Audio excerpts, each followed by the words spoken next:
Something to know about cancer is that it has a heads and tails to it. Call the heads the tumor or the disordered blood cells, the physical aspect of the cancer. And tails is the suffering of the person who has the cancer and the suffering of all the people around that person. If we just treat the physical cancer, we've done exactly half a treatment. So we try to cover the other half by addressing the people who are suffering. That's what a support group is, whether it's for patients or caregivers. We've had cancer support groups going at Sierra Nevada Cancer Center since the center started in 1995. And shortly after the center opened, we started the caregiver support groups. We want to ask people, how is it for you?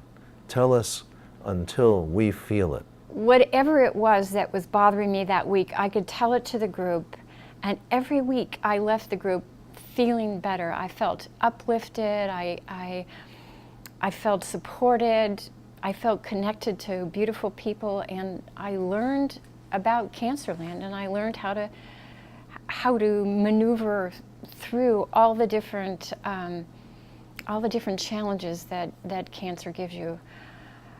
Because bottom line, cancer really eats away at who you are. Well, one of the things I found when I was in the caregivers group, that I was able to express feelings that were bothering me. I could shed a tear. I didn't have to put on a brave face because my husband was suffering. I'd never been to a support group. I felt no need for any kind of support group. And then I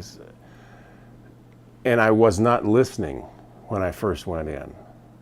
And when I had an opportunity then to reflect back and absorb what people were saying and how, and the manner in which that they were saying it, and the manner in which people interacted with one another, it became clear to me that, yeah, this is something that I needed to do. These were my people.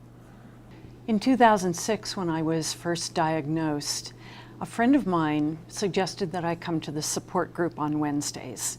She could have told me to jump off a cliff. I was that oblivious to reality.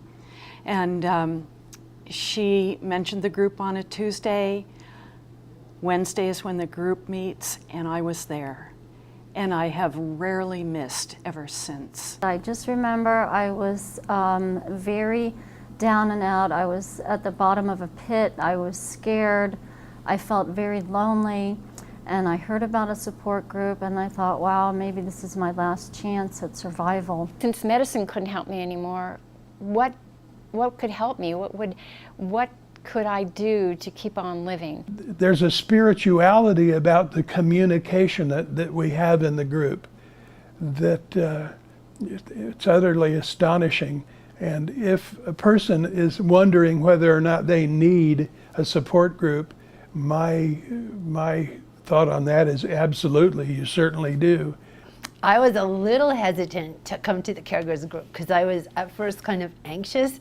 I felt like I wouldn't know anybody, and even though I had a big problem, I wasn't sure if any of the other people had such a problem, and that they'd be able to relate to me and I could relate to them. So finally I mustered up the courage to come to the caregiver support group, and there were a number of people in the room there that were with similar problems, similar situations. Something that virtually everyone in the group will say is that the group is a place to talk about your deepest fears, your questions, your unease, in a way that you can't necessarily do with family or with friends.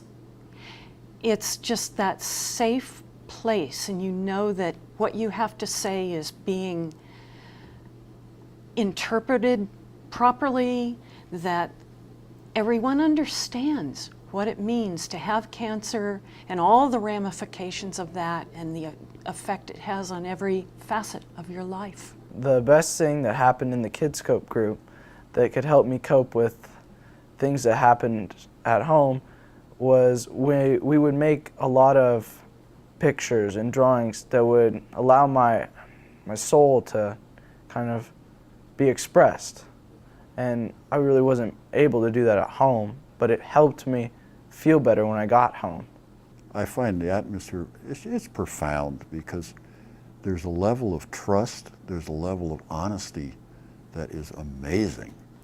I think not having support of that group would have made my life much more lonely, probably much more stressful.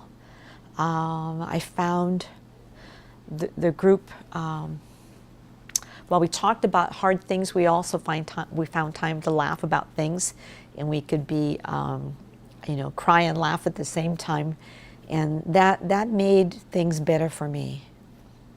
I want to be able to give to others a sense of hope and inspiration, maybe that they can survive, they can go through these experiences and know that they'll be okay in the end, that they're not alone. Members of support groups become experts on how to live with cancer. Then they use what they've learned to elevate the quality of their lives. What we do in support groups isn't complicated or mysterious or depressing. We simply converse honestly about what's important.